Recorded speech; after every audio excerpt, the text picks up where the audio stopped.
ay ay ay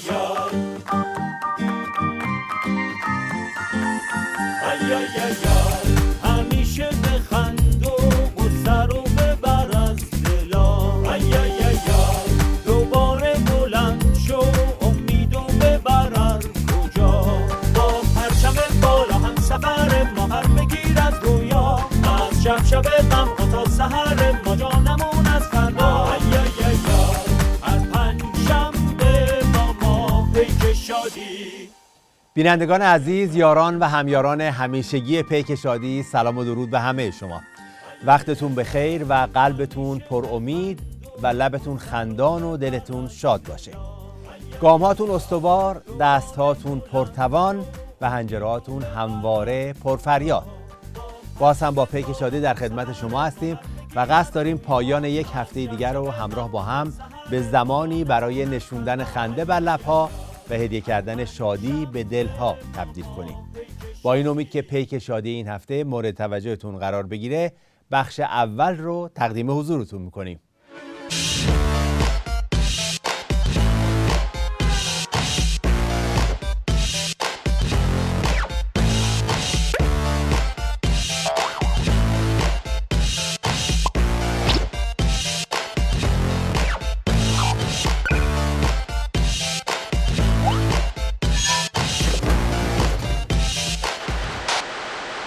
Hey, undercover, Agent Sanders. I've been telling you for a while. Sir, please. No, no, no! Pull over the car! Pull it over now! Pull over the car!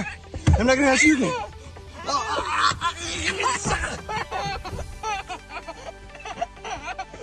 Yeah, we got it. He's rolling down Interstate 15. He's northbound. Pull over the car. Hey,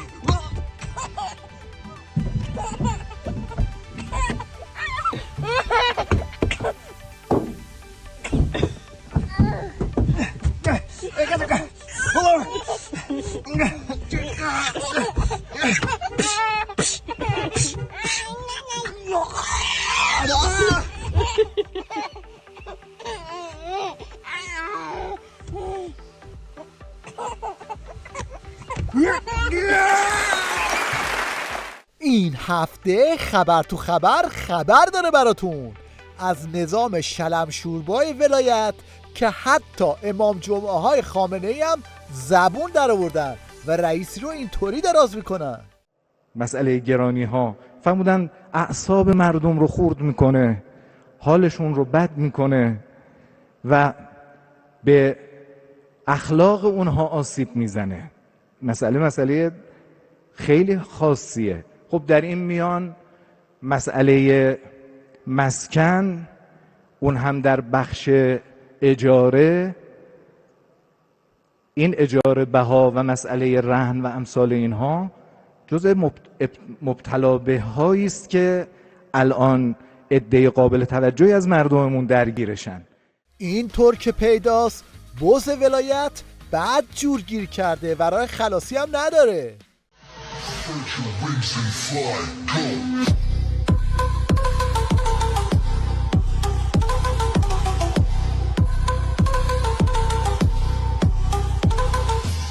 اون میگه گرونیا اعصاب مردم رو خورد کرده، بعد این مشنگ و دوله هم جفت پا میره رو اعصاب مردم و میگه سوخت مفته. بخشون اصلا مهم نیست که مقدار مثلا خود سوخت 12 لیتر 100 کیلومتر بشه یا 5 لیتر 100 کیلومتر، چون تقریبا سوخت مفته و باهاش هم میگردن و این برام نه انگار. اگر که اقتصاد سوخت اصلاح بشه و سوخت ارزش خودش داشته باشه، اون وقت مردم میدن سراغ خودروهایی که در مصرف سوخت باش میتونن صرفه‌جویی بکنن و به ترتیب ما میرسیم به یه بهبود کیفیت به طور طبیعی. بله، هم سوخت مفته و هم خودرو. این هم یه مقایسه ساده. اینجا باکوه، این هم تیگو 7 پرو، تبلیغ تیگو 7 پرو التماس میکنن که مردم بخرن. تقریبا 40,000 منات میشه 1,200. ما هم تو ایران تو سرمون میزنیم 2 میلیارد هم بهمون نمیدن. از اون طرف پاسدار خالیباف هم پشت اسم عظما قایم شد و یه لگد نثار رئیسی کرد. نکته دوم این که ما حتما در حوزه مسائل داخلی هم بنا به فرمایشات و فرامین مقام معظم رهبری نیازمند یک تحولیم.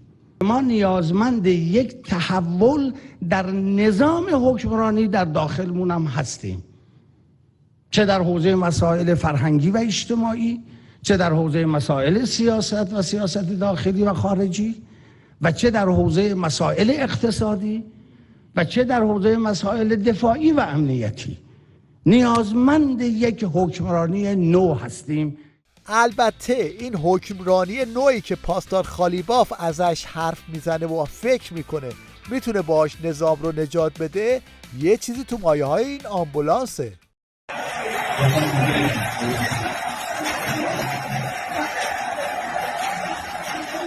از اون طرف بوفالوی ولایت هم از پشت دامادش در اومد و گفت مشکلای اقتصادی هیچ ربطی به مدیریت نداره. این سفره تنگ مردم بایستی وسعت پیدا کنه. این مشکلات معیشتی باید حل بشه. این جریان‌های اقتصادی خب طبیعی است. این مسئله موقعیت اقتصادی امروز ما در واقع محصول مدیریت مدیران یا افراد داخلی خودمون نیست. این وضعیتی است که دشمن برای ما به وجود آورده. البته این خبر نداره که تو این اوضاع و احوال اگه قرار باشه ماشین دامادش رو هول بده چنین بلایی سرش میاد.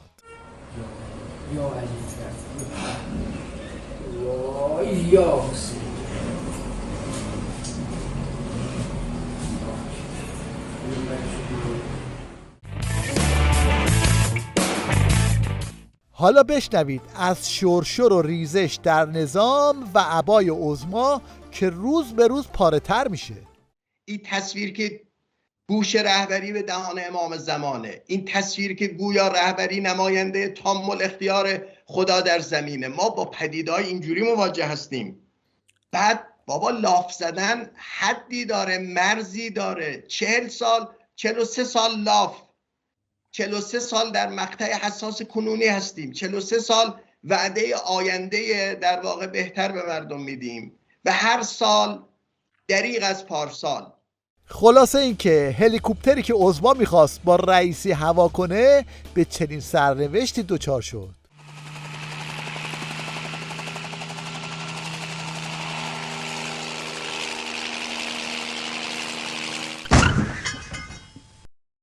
این آخوند مفتخورم چپ و راست بیاد توی تیوی ریش تا ولایت مداریشو اینطوری اثبات کنه. 15 سالم بود که تمام شد ازدواج کردیم. همون 1 سال بعد خداوند متعال به ما 1 فرزند داد. یادمه وقتی بچه 1 سال و نیمش نزدیک 2 سالش شد من گفتم که این همبازی میخواد. بچه دوم رو خدا داد. تا این بچه دهمی که 1 سال خورده 2 سالش شد گفتیم همبازی میخواد. یعنی خانومم بیشتر حالا اصرار داشت چون مشوق اصلی بود دیگه. بچه 11 ان شاء الله. قبلی‌ها نمیتونستن همبازی. نه خب اینا تا یه سنی که میرسن این عروسک بچه میشه به صورت زنده رو پاش میذاره فلان. وقتی دیگه بزرگ شد دیگه همون نمیشد برید عروسک خریداری کنید. مطالعه عروسک نخریدیم. اصلا تو عمرم 1 بار من کربلا رفتم عروسک خریدم برای بچه‌ها، 1 روزه داغونش کردم. قرار بود اینا برای عظما سرباز درست کنن، اما ببینید وزیر آموزش و پرورش برکنار شده خودشو چی میگه. من با چشم خودم دیدم، حالا حتما شما هم و دوستان دیدید، دانش آموز 12 ساله ما با آهنگ سلام فرمانده، خیلی عذر میخوام ببخشید ولی واقعیت ها رو باید بگم دیگه، ما داریم تجزیه و تحلیل میکنیم نظام آموزشیمون رو، آقا داره میرقصه.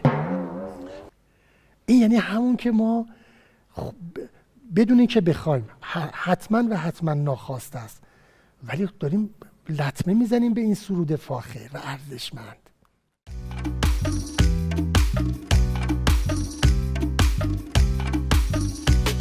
سلام پس مانده، سلام از این گله که توی گل مانده، سلام درمانده سید علی همه بزغاله هاشو فرا خوانده، سلام پس مانده.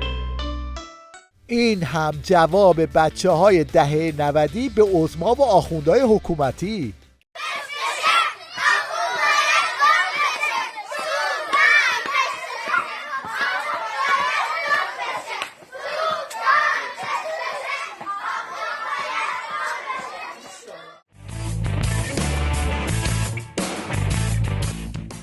این هفته تو فضای مجازی یک کلیپ برای امام مشنگا درست کردن که اساسی دیده شد. من یه عکاس خیابونی هستم. از استایلتون خیلی خوشم اومده. میتونم چند تا عکس ازتون بگیرم؟ نمیدونم. خواهش میکنم تو رو خدا.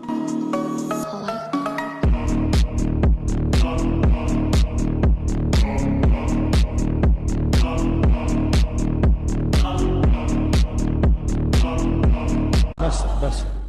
این دم آخری اصلاحاتی های وارفته هم مدام به بنبستی که توش گرفتار شدن اعتراف میکنن. اصلاح طلبی دوم خردادی امروز در 1402 به لحاظ راهگشا بودن و راه باز کردن برای پیشرفت جامعه به سد سخت خورد. بقایای شاه هم زور میزنن تا اینطوری راه اصلاحاتی ها رو ادامه بدن، اما به جایی نمیرسن. اما بخشی هم از سپاه هست به نیروهای دفاع از این مرز و بوم، مثل نیروهای موشکیش فردا بهش احتیاج داره. بخشی از این سپاه هست که دستگاه اطلاعات و عملیات نیروهای انتظامی توشه که فردا بعد از موفقیت، بعد از عوض کردن جمهوری اسلامی، برای حفظ امنیت مردم بهش احتیاج داره. از بین بردن این یا اونطوری که مثلا توی منشوری آمده بود منحل کردنش چیزی باقی نمیذاره، میرن زیر زمین. نجم آرپیجی ها هم از ترس مردم به درست کردن این کلیپ ها رو آوردن.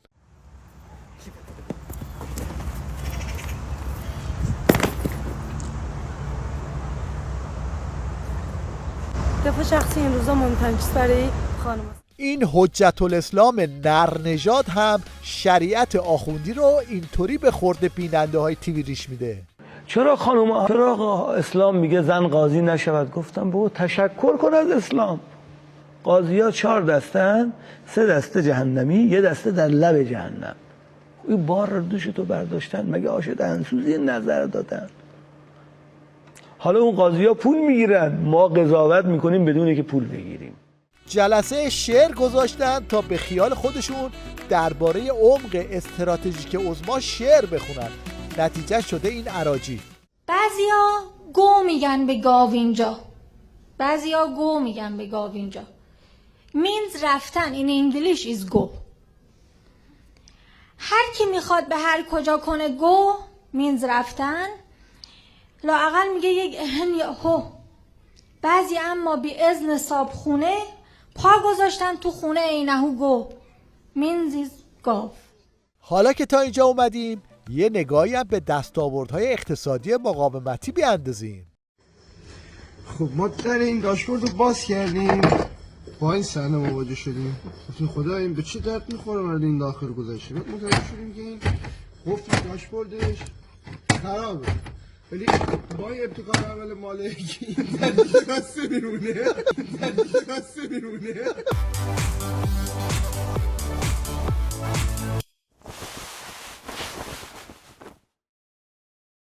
در پایان توجه شما را به یه دستفرمون ویژه جلب می‌کنیم که در نوع خودش بی‌نظیره.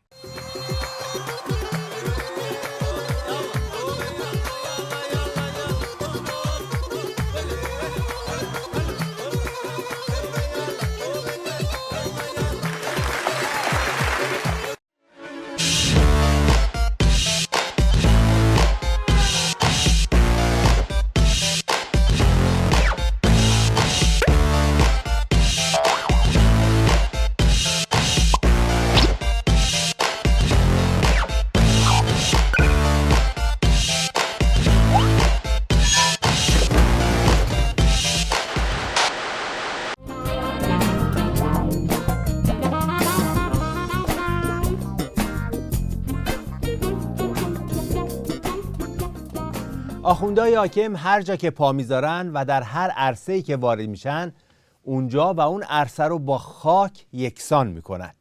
یعنی دستشون رو به طلا بزنن تبدیل به لجن میشه. شما یه نگاهی به این بنر به اصطلاح تبلیغاتی بندازین.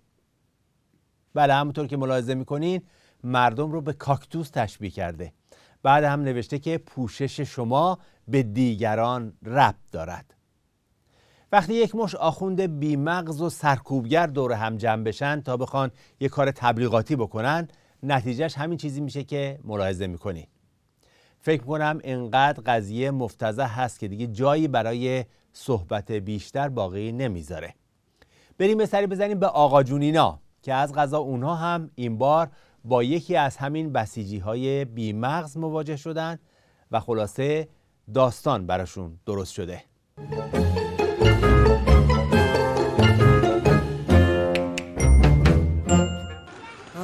آی روزگار، واقعا خیلی دردناکه. این همه زحمت میکشی، یه هفته رو تموم میکنی، دوباره یکی دیگه شروع میشه. کمرت رگ برگ نشه یه وقت.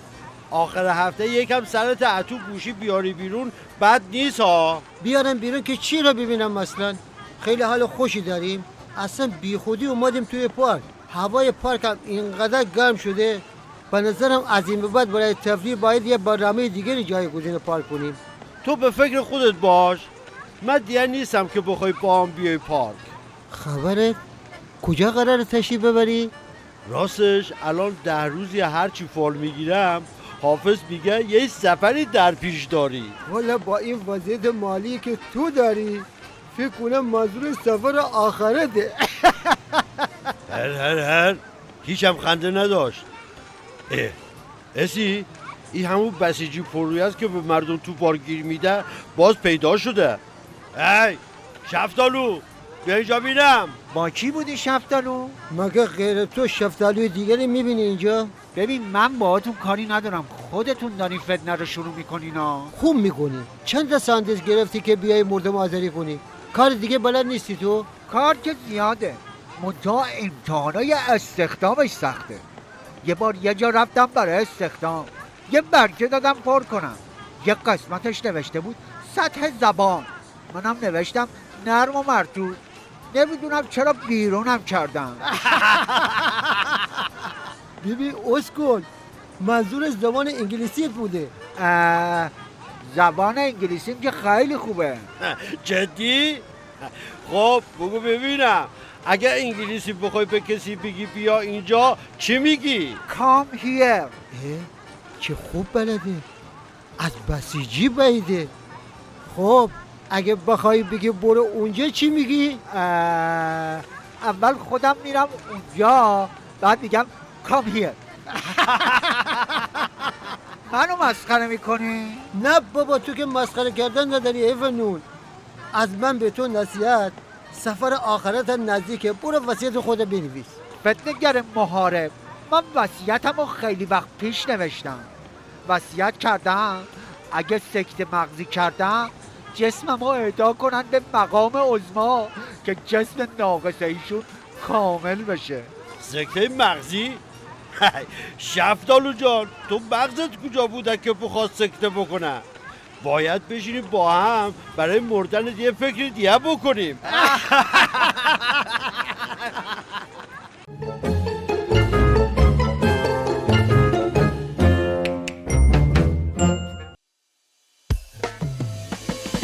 بازی دیگه تمومه، به آخرش رسیدی، سطح زبالجاته تازه کجا شدیدی.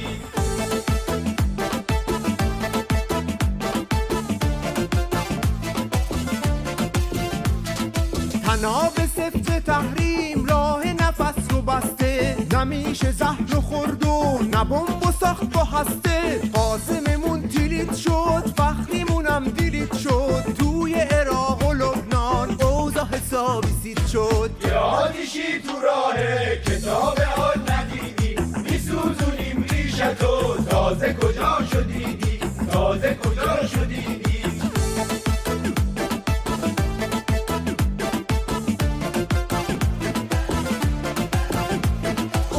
شده آبلم دو زیر پای مردم، زدن به هیکلش آخونده هم توی قوم. از طول توی بلژیک افتاده تو زندون، توی سوئد با قوری شدیم ما در بوداغون.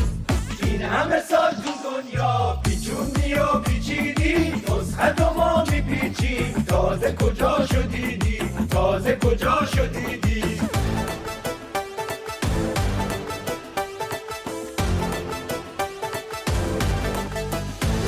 از فتنه آینده تپ و تپ تو دلامون، وای از روزی که مردم بریزن تو خیابون. عظما شده سوراخ و جسمش شده آبکش، بازم کتلت و املت واسش بیدان سفارش. تو آقل ولایت این همه سال چریدی، وقتش کله پاشی، تازه کجا شدیدی، تازه کجا شدیدی.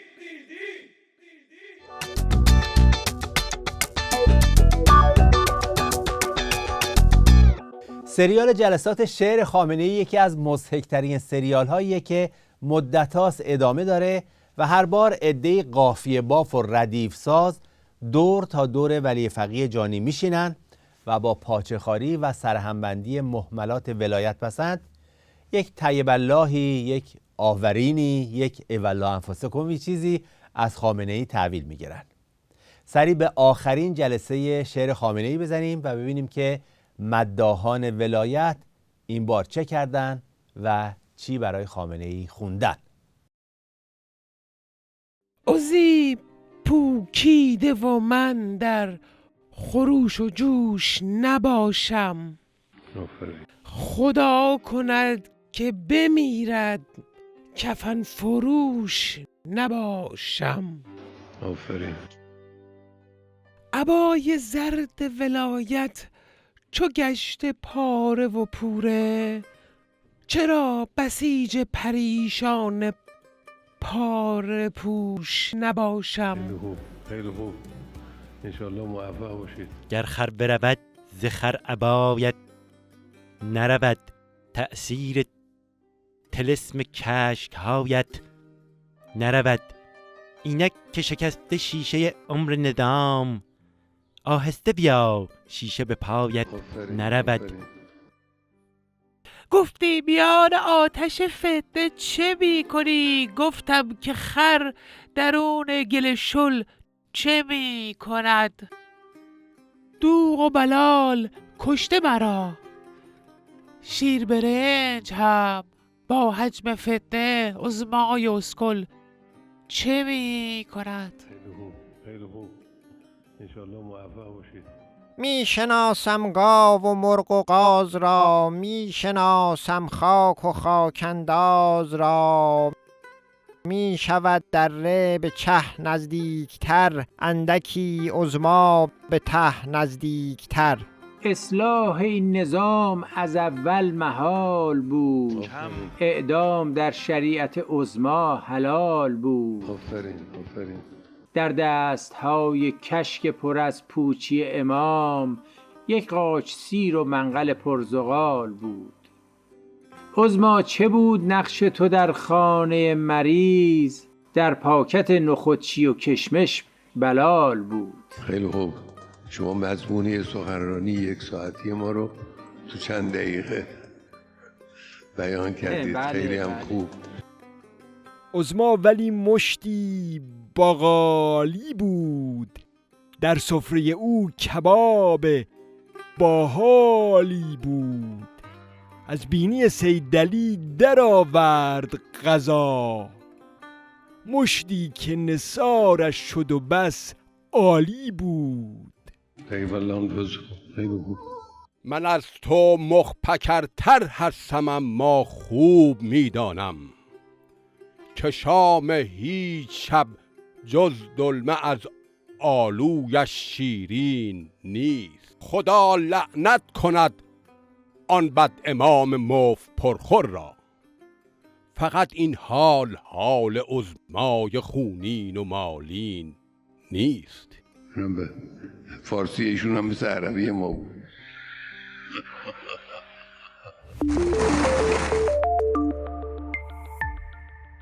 حتما داستان اون بابایی رو شنیدید که توی یه شهری با یکی دعواش میشه، بعد سوار ماشین میشه میره شهر خودشون، بعدم که میرسه به شهرشون میره بالای پشت بوم خونه و از اون بالا شروع میکنه به فحش دادن به اونی که تو اون یکی شهر باهاش دعوا شده بود.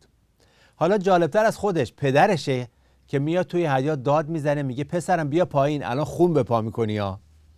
حالا این حکایت جماعتیه که به اسم خشونت پرهیزی مبلغ ذلت و تن دادن به دیکتاتورن و مراقبن که یک وقت از گلناز دکتر به خامنه‌ای و دشخیماش گفته نشه تا مبادا خون به پا بشه و دم و دستگاه این جماعت به هم بریزه. انیمیشن کوتاهی ببینیم که به همین موضوع پرداخته.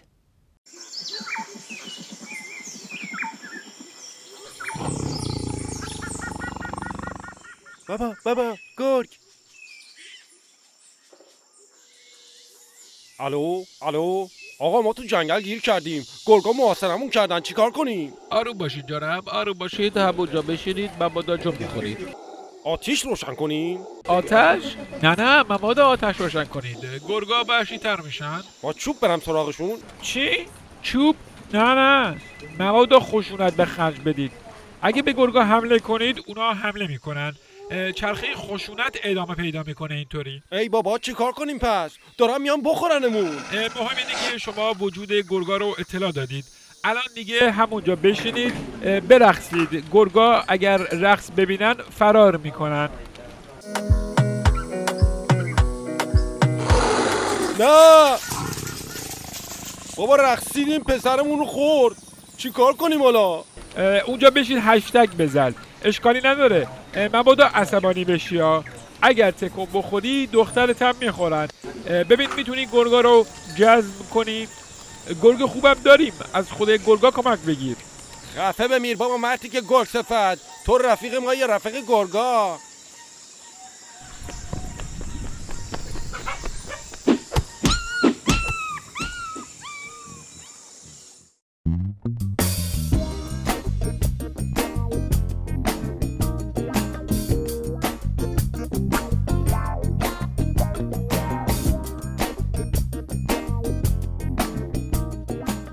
این اصرار عجیب آخوند رئیسی برای اینکه ثابت کنه یه 6 کلاسه دروغگوه خیلی جالبه. عکس که میخواد بگیره میره کنار 6 کلاسه ها. سفر استانی میره کنار 6 کلاسه ها. حالا هم رفته به اصطلاح نمایشگاه کتاب. ببینید چی کار کرده. این خطا خیلی ریزه نیست؟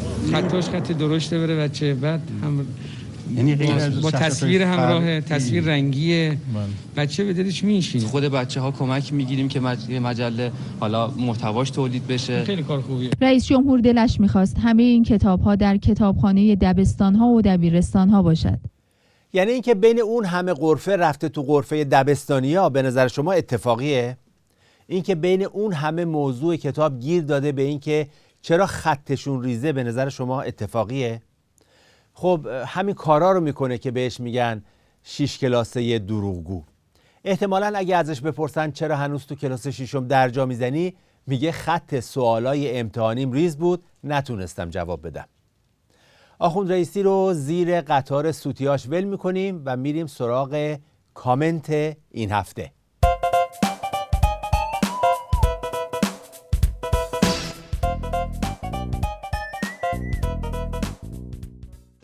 سلام به همه شما بینندگان عزیز و همراهان پیک شادی.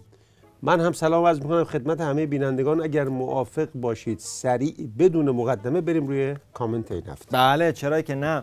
بابک تو این 40 سال مردم با ابعاد مختلفی از ولی فقیه ارتجاع آشنا شدن، یعنی جنایتکاری، چپاولگریش، دزدیهاش، ارزم به حضور شما آشنایی نبود، حس کردن، قشنگ شناختن و حس کردن به قول تو. اما هفته گذشته خامنه‌ای بلند شد رفت به اصطلاح نمایشگاه کتاب، بعد معلوم شد بابا ابعاد دیگه هم داره که ناشناخته مونده. ببینیم با سوال دیگری که از حضرت عالی داشتم، یک سوال هم از ایشان درباره این پرسیدم که چه کتاب‌هایی را بیشتر می‌خوانند. من همه جور کتابی رو می‌خونم، کتاب زیاد می‌خونم و کتاب فنی تخصصی میخونم، کتاب علمی میخونم، کتاب رمان میخونم.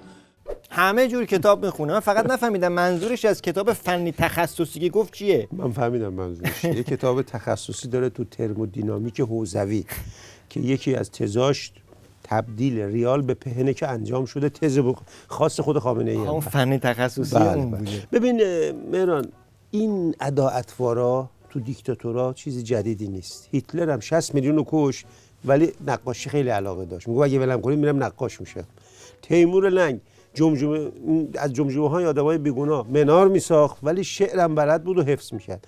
فقط یه تفاوت داره، اونا واقعا این کارو بلد بودن، نه مثل این آخوند دوزاری اداشم بلد نیست. حالا این ولی فقیه مثلا کتابخون مملکتی رو اشغال کرده که کسایی که تو همین سیستم سالها کار به اصطلاح فرهنگی و هنری کردن، الان جوابشون به این ادا اطوارای خامنه‌ای اینه و چنین کامنتی بهش دادن: در این سرزمین مغول‌ها به هنر اهمیت دادن، ارزش دادن، محراب الجایتو ساختن، گنبد خداونده ساختن.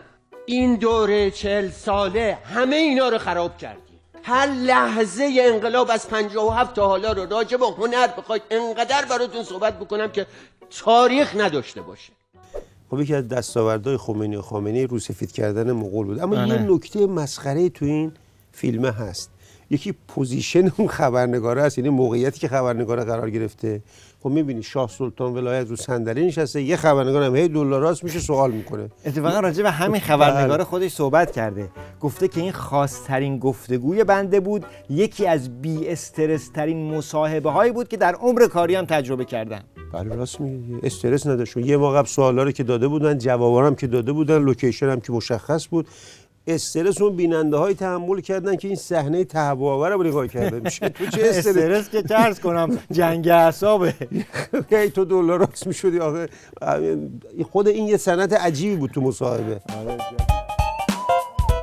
بابک میگم مثل این بخش قطار پیشرفت رئیسی هست، یه بخش دیگه هم باید بذاریم تو کامنت به نام پرت و پلاهای خمینی دجال، یعنی کلکسیونیه برای خودش. بله.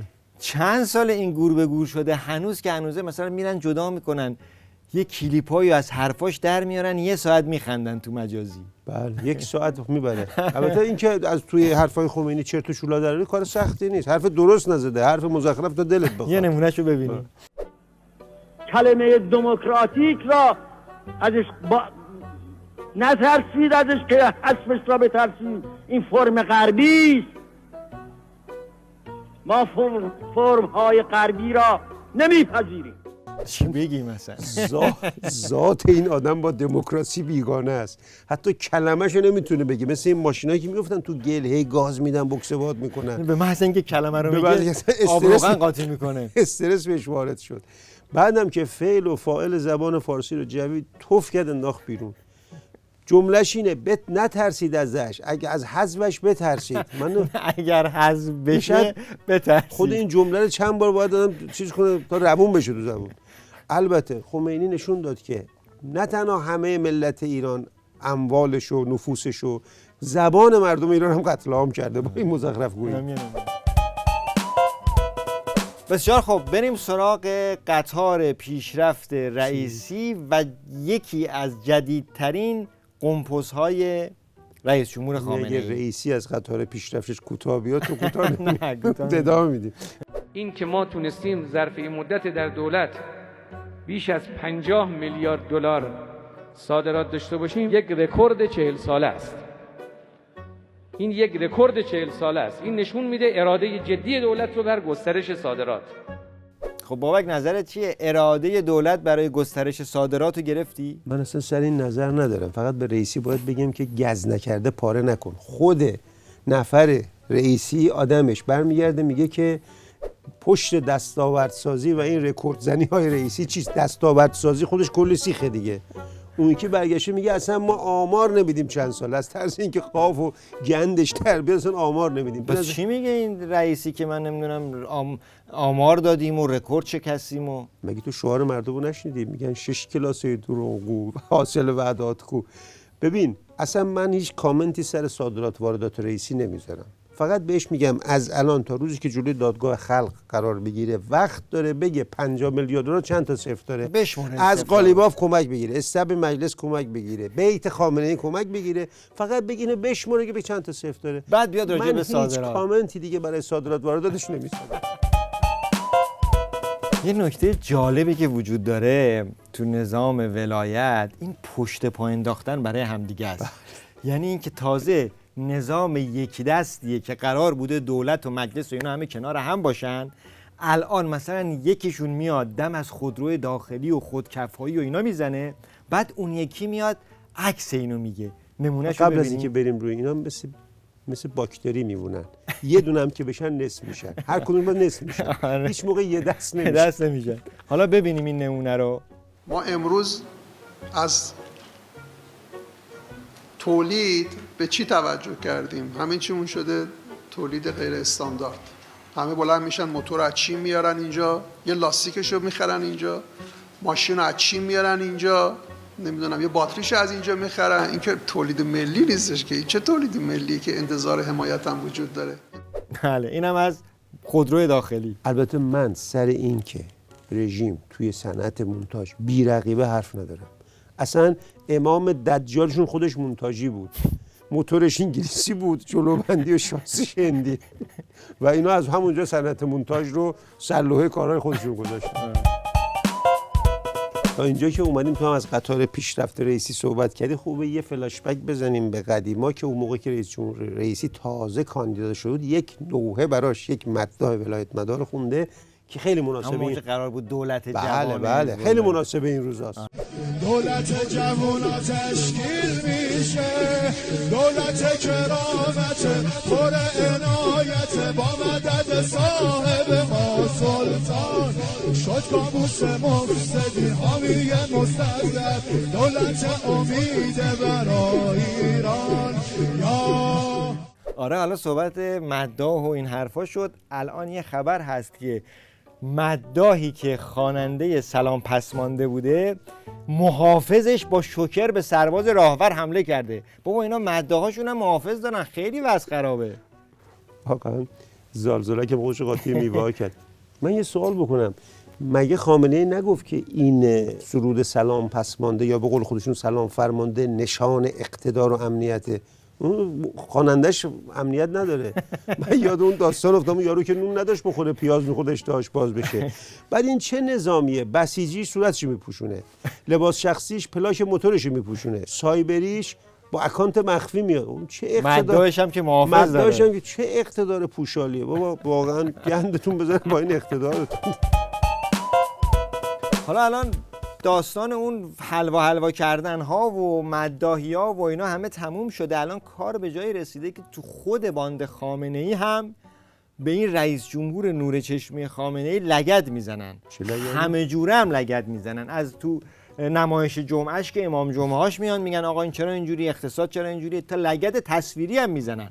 خبرگزاری سپاه پاسداران موسوم به فارس این عکس رو منتشر کرده، بعد کانال‌های رژیم اومدن همین عکس رو زدن، نوشتن انتشار عکس‌های عجیب در خبرگزاری فارس همچنان ادامه دارد. اینم یه عکس عجیب. کجاش عجیبه؟ این عکس دیدم یاد اون عکس بسیجی افتادم، یه عکسی انداخته بود روی یه الاغ، بعد فرستاد برای مادرش، نوشته بود تقدیم به ننه روی منه. ببین اینم احتمالاً این رئیسی این عکس رو برای علم‌الهدی فرستاده، گفته اونی که بالای اون سگه است منم. علم‌الهدی تا حالا داره اشتباه نکنه. آره علم‌الهدی تا حالا پیدا نکرده رئیسی رو، اما این عکس اشکال حقوقی داره.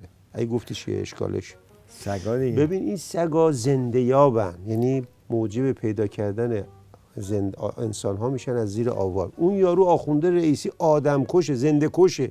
اون الان سگا معترضن که ما رو چه بغل این آدم کش چرا گذاشتی؟ خب بریم سراغ بخش پایانی، یعنی کامنت یک جمله‌ای.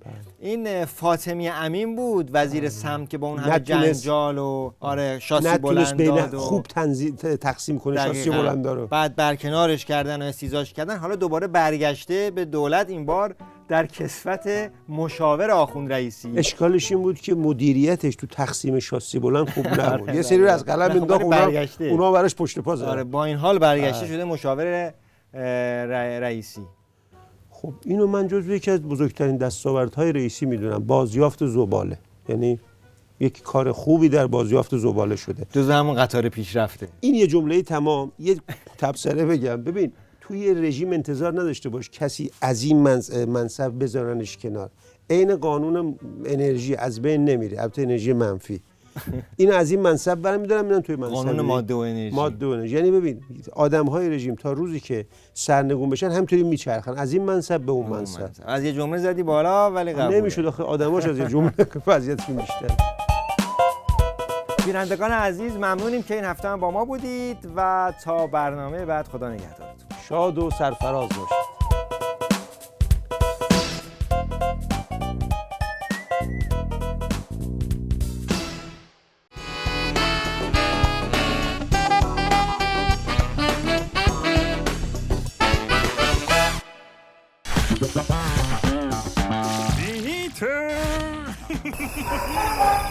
دلیل اینکه شما را امشب صدا کرده ایم این است که امشب پشت خانه ریسیس کمین همی میگذاریم تا طویلدار ریسیس را شلوپل همی بکنندی. چی؟ طویلدار ریسیس؟ شرمنده‌ات میباشمندی ای داروغه اعظم. این الاغ‌های شاسی بلند را که میبینی طویلدار ریسیس به ما داده میباشندی که شلوپلش نکنیم. تو هم اگه میخوای نفری یه گاو شاسی بلند به ما همی بده، شاید یه فکری برات همی کردیمندی. شما غالغال را دست کم گرفته میباشندی. به جای گاو و الاغ شاسی بلند میزنم شاسی شما را کج همی میکنمندی. خدا آقا، چرا ریسیس به آنها الاغ شاسی بلند داده اندی به ما نداده اندی؟ یا به ما هم الاغ شاسی بلند میده اندی یا طویله را سر ریسیس خراب همی میکنیم اندی؟ بابا گدابازی در نیاورید. حالا مگر الاغ شاسی بلند چه میباشندی؟ تا الاغ شاسی بلند نگیریم آروم نمیگیریم. فعلا شما جانوران کت خدا توی سر کله هم همی بزنندی تا حالی به خدمت همگیتان برسند. پیک شادی این هفته رو به همه جویندگان شادی در مجری آتشفشانها و شعبده بازان لبخند در شب کلاه درد تقدیم میکنیم. اونایی که با سلاح شادی به جنگ لشکر غم میرن و شادی و آزادی رو جستجو میکنن. تا دیدار بعد، خدا نگهدار همه شما. همیشه بخند و سر و ببر از دلا. دوباره بلند شو امید و ببر کجا. با پرچم بالا هم سفر ما هر بگیر از رویا. از شب غم تا سحر ما جا نمون از فردا. هر پنج شنبه با ما پیک شادی.